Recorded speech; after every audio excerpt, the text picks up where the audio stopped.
Hello everyone, कैसे हैं आप? आपका आपके YouTube channel Digvijay commerce classes पर एक बार फिर से स्वागत है।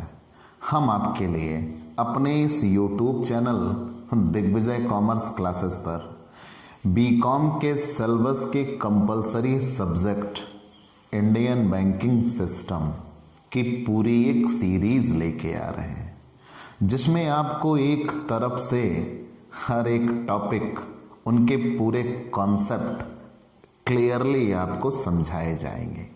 अगर आप बीकॉम या एमकॉम के स्टूडेंट हैं तो आपके किसी भी सब्जेक्ट, चाहे वो न्यूमेरिकल सब्जेक्ट हो या थ्योरेटिकल सब्जेक्ट हो, कि उनकी स्पेशल कोचिंग क्लासेस मेरे द्वारा इजी एक्सप्लेनेशन के साथ आप तक पहुंचाई जाएगी। तो प्यारे दोस्तों, अगर नए जुड़े हैं तो सबसे पहले हमारे इस YouTube channel Digvijay commerce classes को सब्सक्राइब करिए, शेयर करिए, बेल आइकन दबाइए, ताकि आपको हमारे लेटेस्ट वीडियोस के अपडेट मिल सकें। और अगर आप कॉमर्स के स्टूडेंट हैं और कोई भी कॉम्पिटिटिव एग्जाम देने जा रहे हैं तो ये क्लासेस आपके लिए बहुत ही हेल्पफुल होने वाली है। और चूंकि इस आज की जो मेरी क्लास है वो बहुत ही स्पेशल क्लास है। बहुत ही स्पेशल क्यों? हम आज अपने आप को अगर देखें तो हम चारों ओर बैंकों से घिरे हुए दिखते हैं। हर जगह कदम कदम पर हमें बैंकें दिखती हैं, लेकिन उनकी भी कुछ समस्या है। तो हमें बैंकों की वो प्रमुख समस्या जानना है।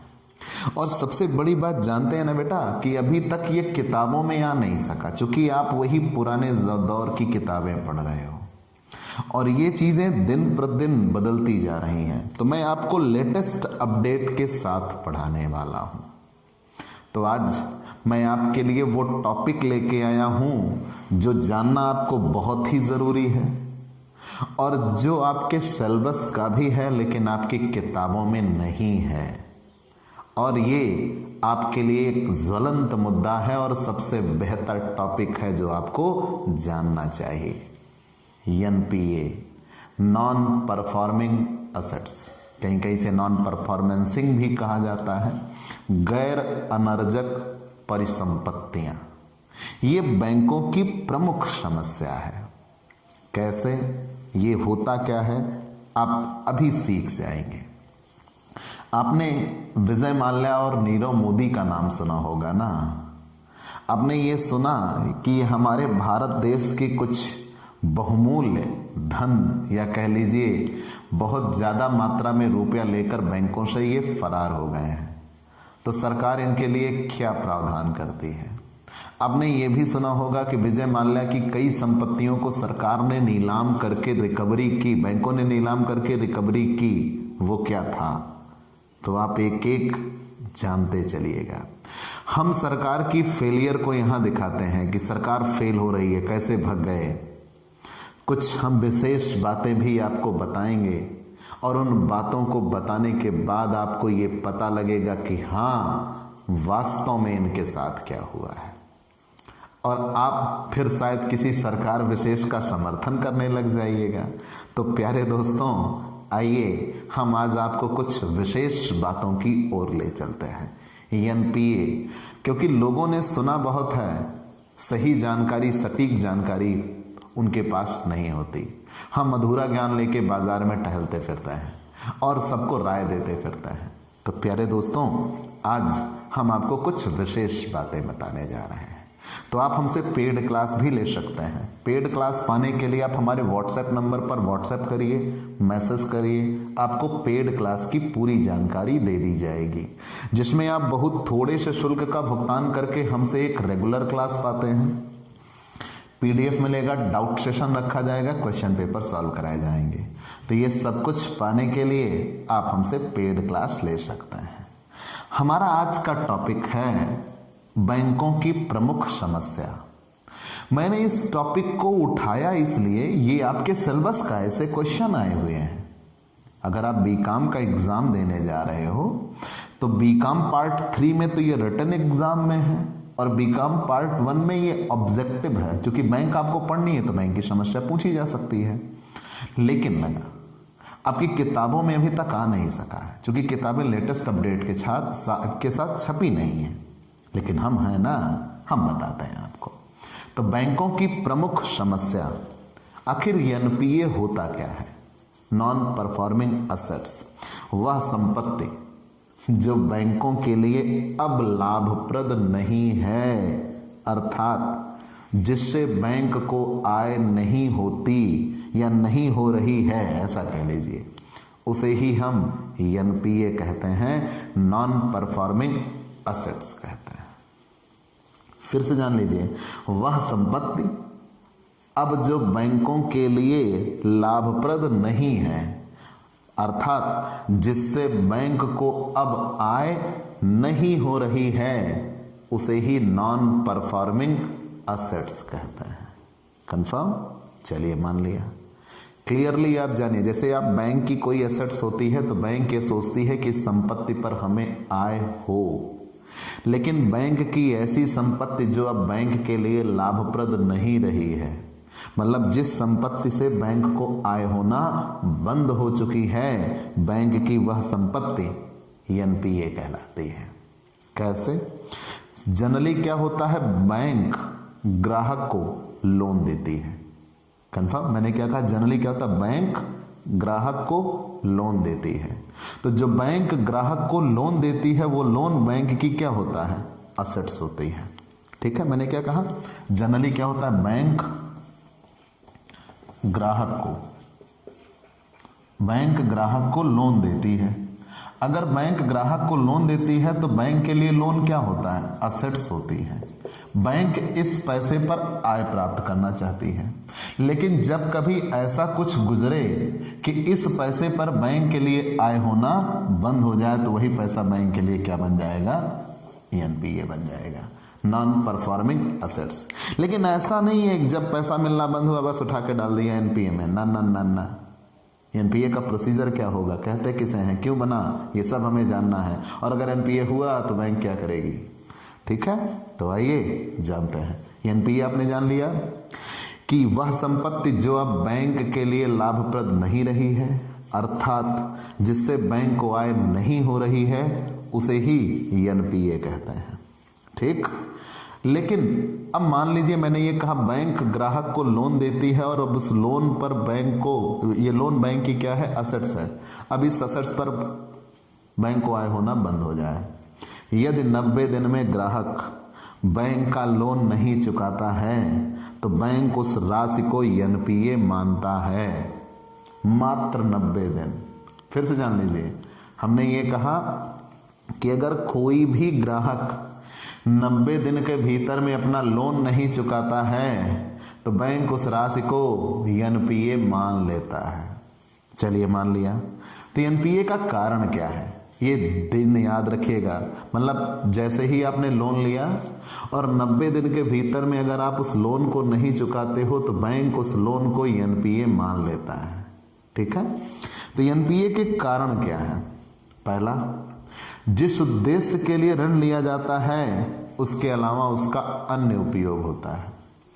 जनरली हम ये देखते हैं, लोगों ने ऋण लिया किसी दूसरे काम के लिए, लेकिन उस ऋण का इस्तेमाल कहीं और ही होता है। ठीक, तो हमने ये जाना जिस उद्देश्य के लिए ऋण लिया जाता है उसका उपयोग किसी अन्य जगह किया जाता है। एक समस्या ये रही है। दूसरी, मानसून की कमी होना। कारण हमारे यहाँ मानसून की कमी है।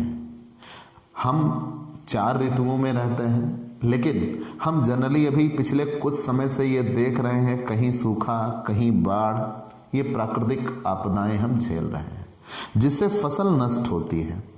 और जब फसल नष्ट होती है तो किसान फसल से संबंधित जो लोन लेता है उस लोन को वो चुका नहीं पाता। तो जब उस लोन को वो चुका नहीं पाता तो 2 फसली अवधि के बीच में ऋण ना चुकाए तो बैंक उस पैसे को एनपीए मान लेता है। ध्यान देना, अगर किसी किसान ने लोन लिया और 2 फसलों की अवधि के बीच में अगर ऋण का भुगतान ना किया गया तो बैंक उस लोन को एनपीए मान लेगा। और उधर मानसून सही नहीं है इसलिए फसल नष्ट हो रही है, फसल नष्ट हो रही है तो किसान लोन चुका नहीं पाएगा, और जब किसान लोन नहीं चुका पाएगा तो 2 फसली अवधि के बीच में अगर लोन ना चुकाया जा सके तो बैंक उस लोन को एनपीए मान लेता है। व्यापार की असफलता भी एक बहुत बड़ा कारण बन जाती है। कैसे? जनरली हम देखते हैं कि लोग व्यापार के लिए ऋण लेते हैं और अगर उनका व्यापार फेल होता है तो व्यापार के फेल होने पर अब उस ऋण को वो चुका नहीं पाते, तब भी वो एनपीए बनता है। ठीक है, तो मैंने आपको क्या क्या कहा? 3 बातें। हम एनपीए के कारण जान रहे हैं कि आखिर एनपीए होता क्यों है।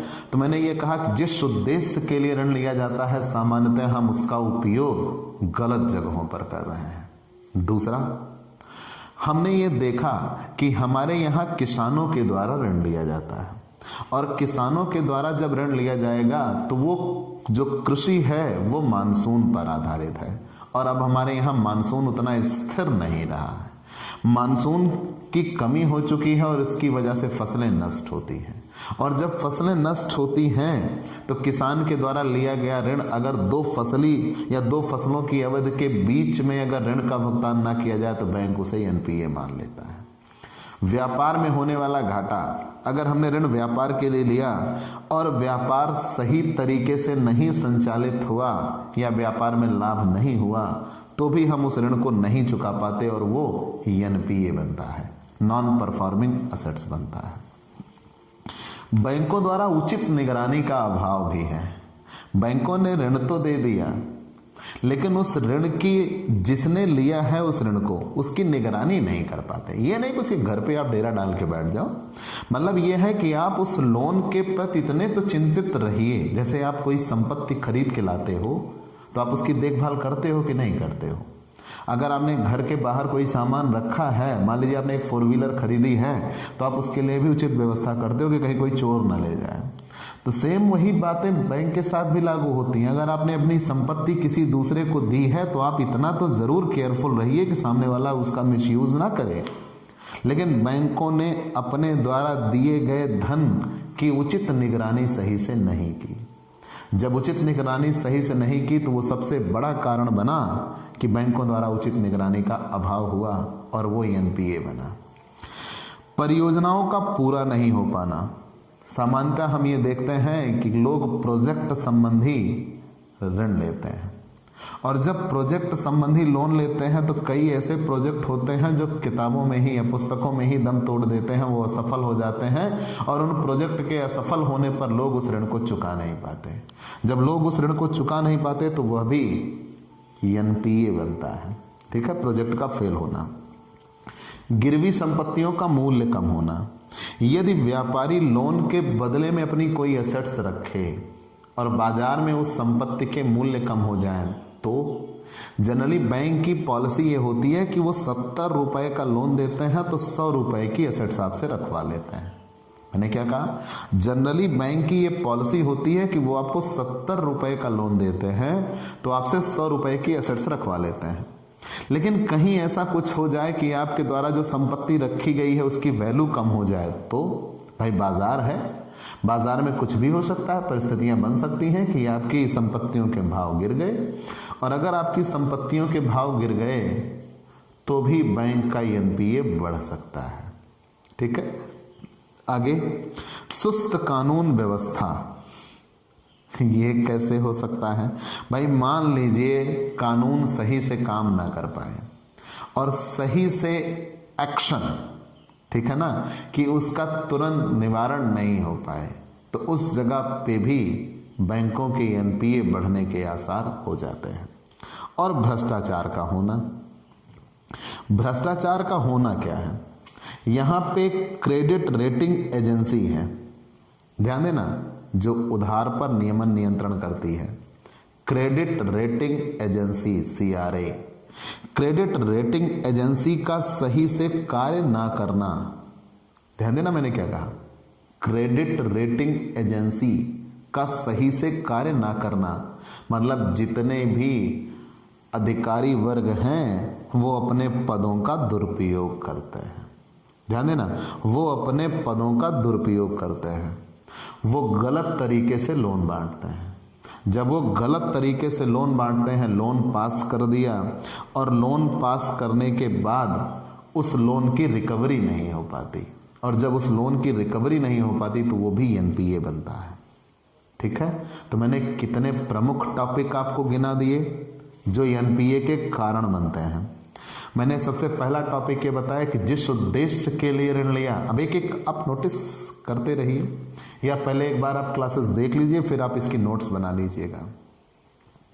तो जिस उद्देश्य के लिए ऋण लिया, जनरली हम उसका उपयोग कहीं दूसरी जगह करने लगते हैं। मानसून की कमी होना और मानसून की कमी होने की वजह से फसलें नष्ट होती हैं और किसान 2 फसलों की अवधि के बीच में ऋण का भुगतान नहीं कर पाता तो बैंक उसे एनपीए मान लेता है। व्यापार की असफलताएं भी एनपीए बढ़ने का कारण हैं। बैंकों द्वारा अपने द्वारा दिए गए ऋण पर उचित निगरानी नहीं रखी जा सकी है, इसलिए भी एनपीए बढ़ा है। और परियोजनाओं का पूरा नहीं हो पाना, तो बैंक ने जो प्रोजेक्ट मतलब लोगों ने प्रोजेक्ट बनाया और उस प्रोजेक्ट संबंधी बैंकों से लोन लिया, तो हो सकता है वो प्रोजेक्ट फेल हुआ और फेल होने पर वो लोन को ना चुका पाए, तो प्रोजेक्ट का फेलियर भी एनपीए का एक कारण बन जाता है। गिरवी रखी संपत्ति का मूल्य अगर कम हो जाए, तो अगर आपने कोई लोन लिया और उस लोन के बदले में सिक्योरिटी दी है, तो बैंक के पास जो सिक्योरिटी रखी है अगर उसकी वैल्यू कम हो जाए तो उसकी वैल्यू कम होना भी एनपीए का एक कारण बन जाता है। सुस्त कानून व्यवस्था भी इसके लिए जिम्मेदार है, क्योंकि हम भ्रष्टाचार आदि को सही से रोक नहीं पाते। और अंत में आ गया भ्रष्टाचार का होना, तो जो क्रेडिट रेटिंग एजेंसी है अगर वो सही से लोन नहीं पास कर पाते, क्रेडिट रेटिंग एजेंसी मतलब ये एजेंसी इसलिए बनाएगी कौन लोन ले रहा है उसके बारे में वो आकलन करें, तो अगर क्रेडिट रेटिंग एजेंसी सही से काम नहीं कर पाती तो भी एनपीए बढ़ता है। तो हमने ये देखा कि यहाँ भ्रष्टाचार है, अधिकारियों द्वारा अपने पदों का दुरुपयोग है, और अगर भ्रष्टाचार है, अधिकारियों द्वारा अपने पदों का दुरुपयोग है तो भी एनपीए बढ़ेगा। मतलब गलत व्यक्तियों को गलत तरीके से लोन दिया जाएगा जिससे रिकवरी नहीं हो सकती। यदि हमने बैंक से 10,000 रुपये का लोन लिया तो उसके लिए जो सिक्योरिटी रखी जाएगी उसकी वैल्यू उस दिन तो ज़्यादा है परंतु बाद में कम हो गई, तो लोग लोन नहीं चुकाते और बैंक सिक्योरिटी बेच के भी पूरा पैसा वसूल नहीं कर पाता, तब उससे भी एनपीए बढ़ता है। ठीक है, जैसे मान लीजिए मैंने 10,000 रुपये का लोन लिया और उसके लिए अपनी कोई प्रॉपर्टी मैंने बंधक रख दी। अब जब मैंने उसके लिए अपनी कोई प्रॉपर्टी बंधक रख दी, उस दिन तो उस प्रॉपर्टी की वैल्यू ज़्यादा है, तो मेरी ये सोच थी मैं अपनी प्रॉपर्टी छुड़वा लूँगा, लेकिन ऐसे हालात बन जाते हैं कि मेरी प्रॉपर्टी की वैल्यू गिर गई। अब मैंने तो लोन पहले से ही ज़्यादा ले रखा है ना, ले जाओ प्रॉपर्टी ले जाओ, मुझे पैसे चुकाने की क्या ज़रूरत है, मैं तो ऑलरेडी उसके बदले में ज़्यादा ले चुका हूँ। अब बैंक उस असेट्स को बेचेगा, बैंक उस असेट्स को बेचेगा, फिर भी उसके पूरे लोन की रिकवरी नहीं होने जा रही भाई, क्योंकि उसकी वैल्यू गिर चुकी है। जैसे मान लीजिए मैं एक उदाहरण लेके देता हूँ, मैंने 10,000 रुपये का लोन लिया और उसके लिए 15,000 की मोटरसाइकिल दे दिया। अब बाजार में कुछ ऐसे हालात बने कि उस मोटरसाइकिल की वैल्यू कम हो गई, तो जब मोटरसाइकिल की वैल्यू कम हो गई तो मैं क्यों लेने जाऊंगा, मैं कहूँगा हटाओ मुझे नहीं चाहिए, तुम बेचो अपना। तो अब बैंक उस मोटरसाइकिल को बेचेगा, जब बैंक मोटरसाइकिल को बेचेगा तो बेच कर भी उसे पूरी रिकवरी नहीं हो पाएगी, तो जब बेच कर भी उसे पूरी रिकवरी नहीं हो पाएगी तब उसे ही हम क्या कहते हैं कि एनपीए हुआ, नॉन परफॉर्मिंग असेट्स बना। चलिए हमने ये तो जान लिया कि एनपीए है क्या, कि बैंक के लिए कोई ऐसी आय जो अब लाभप्रद नहीं रही हो, मतलब जिस आय पर बैंक, जिस संपत्ति पर बैंकों के लिए आय होनी बंद हो गई। ठीक है, जिससे बैंकों को आय नहीं हो रही वही बैंक के लिए क्या कहलाती है, एनपीए कहलाती है। वो संपत्ति जिस पर बैंक को आय नहीं हो रही है उसे ही क्या कहेंगे, एनपीए कहेंगे। एनपीए का वर्गीकरण 4 टुकड़ों में किया जाता है। ठीक है, मैंने क्या कहा, एनपीए का वर्गीकरण कितने टुकड़ों में किया जाता है? 4। ऐसा नहीं कि जब हुआ तो तुरंत एनपीए में डाल दिया। एनपीए का वर्गीकरण, क्लासिफिकेशन ऑफ एनपीए, एनपीए का वर्गीकरण 4 टुकड़ों में किया जाता है। ठीक, तो पहला होता है स्टैंडर्ड असेट्स, मानक संपत्तियां, स्टैंडर्ड असेट्स। ठीक है। दूसरा सब स्टैंडर्ड असेट्स, सब स्टैंडर्ड असेट्स। ठीक है। तीसरा doubtful assets, doubtful assets, doubtful assets. और चौथा लॉस असेट्स। मतलब कितने तरीके से? 4 तरीके से होता है, स्टैंडर्ड असेट्स, सब स्टैंडर्ड असेट्स, डाउटफुल असेट्स और लॉस असेट्स। एनपीए का वर्गीकरण कितने टुकड़ों में होता है? 4। तो ध्यान दीजिएगा, स्टैंडर्ड असेट्स किसे कहते हैं? वो संपत्ति जो बैंक को नियमित आय पैदा कर रही है, मतलब बैंक को रेगुलर उससे इनकम हो रही है, ऐसे लोन की रेगुलरली रिकवरी हो रही है, परंतु ऐसे बड़े व्यापारियों को ऋण देते समय बैंक 0.40% का प्रोविजन बना लेते हैं। मतलब वो ये सोच रखते हैं कि मान लीजिए पैसा ना मिल पाए तो कितने रुपए का? 0.40% का प्रोविजन बना लेते हैं, बड़े व्यापारियों को कर देते हैं। और अगर छोटे व्यापारियों को देते हैं तो 0.25% का प्रोविजन बना लेते हैं, 0.25% का प्रोविजन बना लेते हैं। और ये किसके आधार पर होता है? According to banking regulation act 1949 है। ये बैंकिंग नियमन अधिनियम 1949 के अंतर्गत ये कहा गया है। फिर से ध्यान दे लीजिएगा, स्टैंडर्ड असेट्स क्या है? मैंने ये कहा बैंक के लिए वो संपत्ति जिससे बैंक को रेगुलर इनकम हो रही है। जानते रहिए, बैंक के लिए वो संपत्ति जिससे बैंक को रेगुलर इनकम हो रही है उसे स्टैंडर्ड असेट्स कहते हैं। बैंक के लिए वो संपत्ति जिससे बैंक को रेगुलर इनकम हो रही है उसे स्टैंडर्ड असेट्स कहते हैं। और अगर स्टैंडर्ड असेट्स है तो बैंक को इससे आय होगी, चलिए हमने मान लिया। और इतनी संपत्ति जिस पे बैंक को रेगुलर इनकम हो रही है, लोन की रिकवरी भी रेगुलरली हो रही है, लेकिन फिर भी जब बड़े व्यापारियों को लोन दिया तो 0.40%, छोटे व्यापारियों को लोन दिया तो 0.25% का बैंक प्रोविजन बना लेती है। ठीक है। और ये बैंकिंग नियमन अधिनियम 1949 के अंतर्गत किया जाता है। सब स्टैंडर्ड असेट्स किसे कहते हैं? सब स्टैंडर्ड असेट्स, यदि बैंक का लोन, अब ध्यान दीजिएगा यहीं से एनपीए की बात, यहां तो पूरा पैसा मिल जाता है। बैंक का लोन 90 दिन तक नहीं चुकाया जाता तो उसे स्पेशल मेन अकाउंट में ट्रांसफर कर देता है बैंक। ध्यान देना, यदि बैंक का लोन 90 दिन में नहीं चुकाया जाता तो बैंक उस पैसे को स्पेशल मेन अकाउंट में ट्रांसफर कर देता है और उसकी रिकवरी 12 महीने तक करने की उम्मीद रखता है कि 12 महीने तक हमें इसकी रिकवरी हो जाएगी। 3 महीने बाद उसको डालेंगे और 3 महीने से अगले 9 महीने तक ये उम्मीद रखेंगे कि हमें ये पैसा मिल जाएगा। और यदि 12 महीना बीत जाने तक भी रिकवरी नहीं हुई तो उसे सब स्टैंडर्ड असेट्स मान लिया जाता है और इस पर फिर 15% प्रावधान शुरू कर दिया जाता है। 15% प्रोविजन शुरू कर देंगे।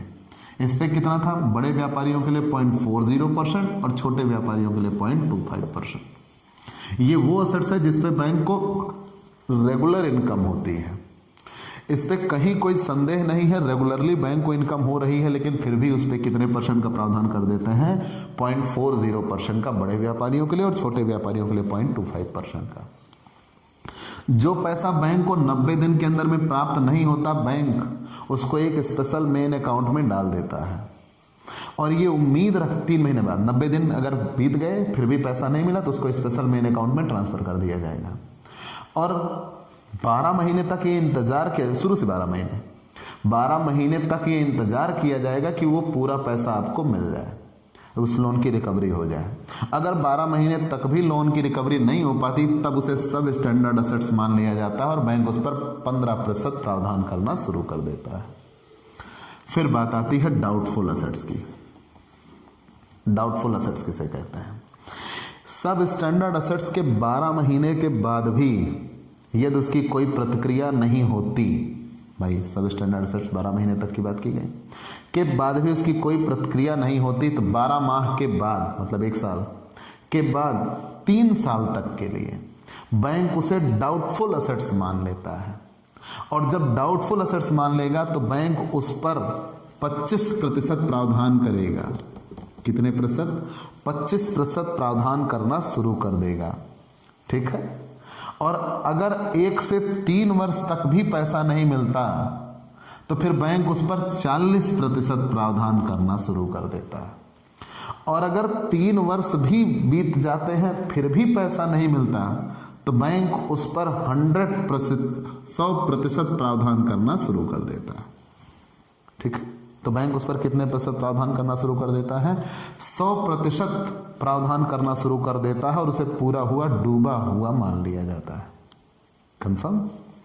फिर से जानिएगा, जिस दिन लोन दिया उस लोन पर रेगुलर रिकवरी हो रही है, तो जब उस लोन पर रेगुलर रिकवरी हो रही है तो बैंक उसे स्टैंडर्ड असेट्स में रखता है, लेकिन उस पर भी प्रावधान करता है 0.40% का बड़े व्यापारियों के लिए और 0.25% का छोटे व्यापारियों के लिए।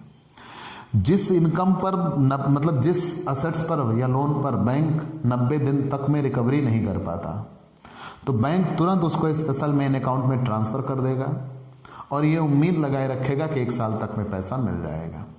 और अगर 1 साल तक में पैसा मिल गया, 1 साल मतलब 12 महीने तक में पैसा मिल गया तब तो ठीक।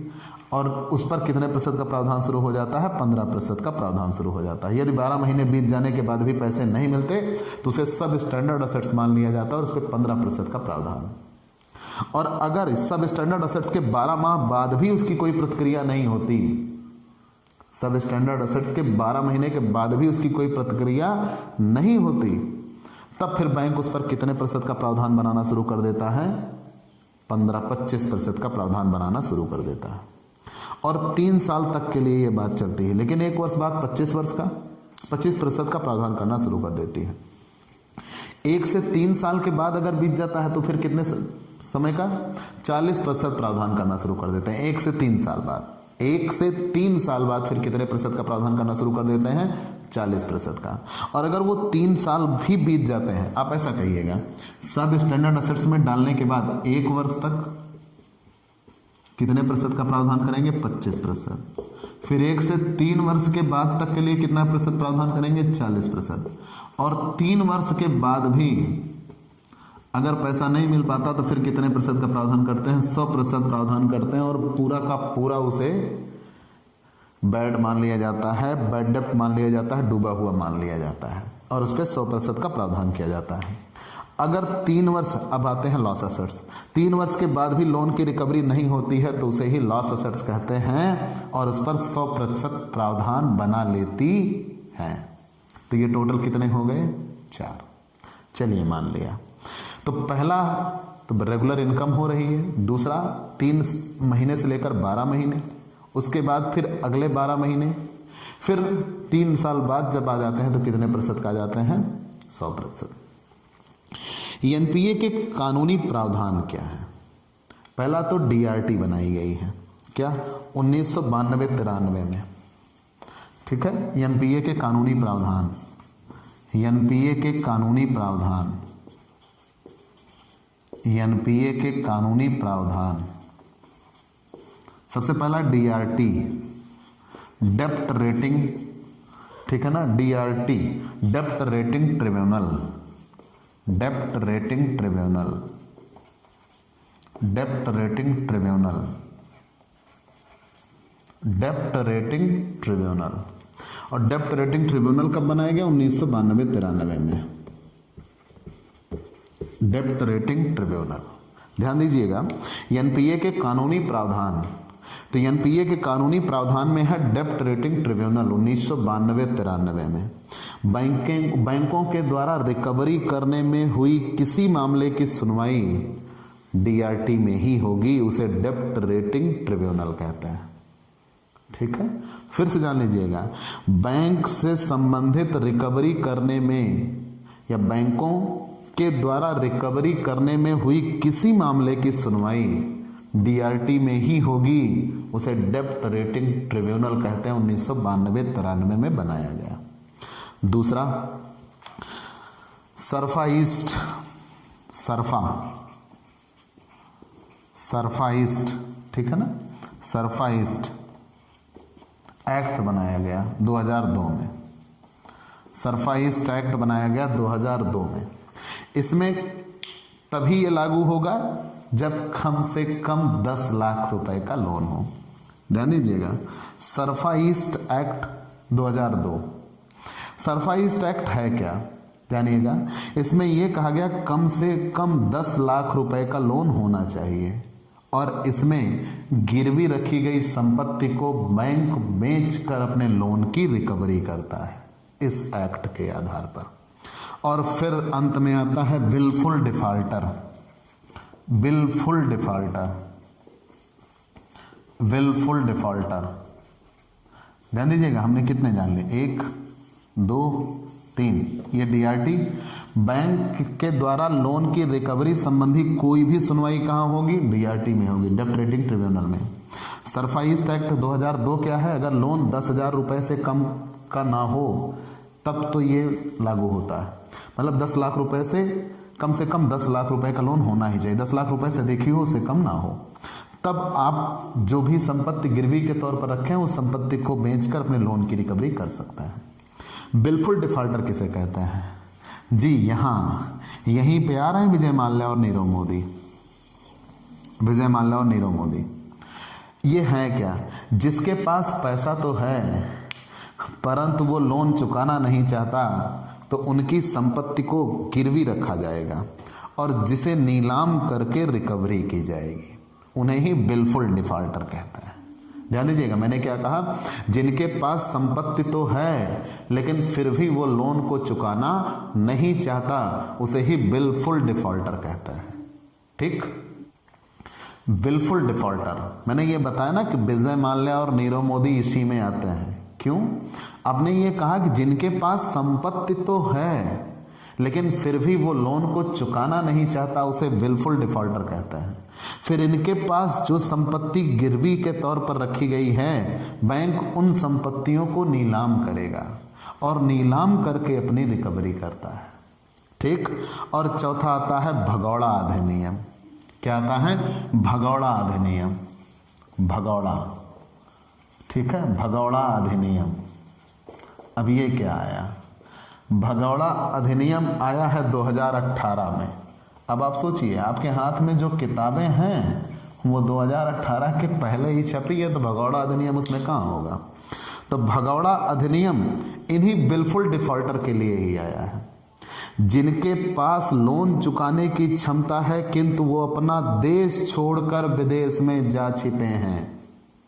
ध्यान दीजिएगा मेरी पूरी बात, जिनके पास लोन चुकाने की क्षमता है किंतु वो अपना देश छोड़कर विदेशों में जा छिपे हैं, उनको एक निर्धारित समय के लिए नोटिस दिया जाएगा और उनकी गिरवी रखी संपत्ति को बेचकर लोन की रिकवरी की जाएगी।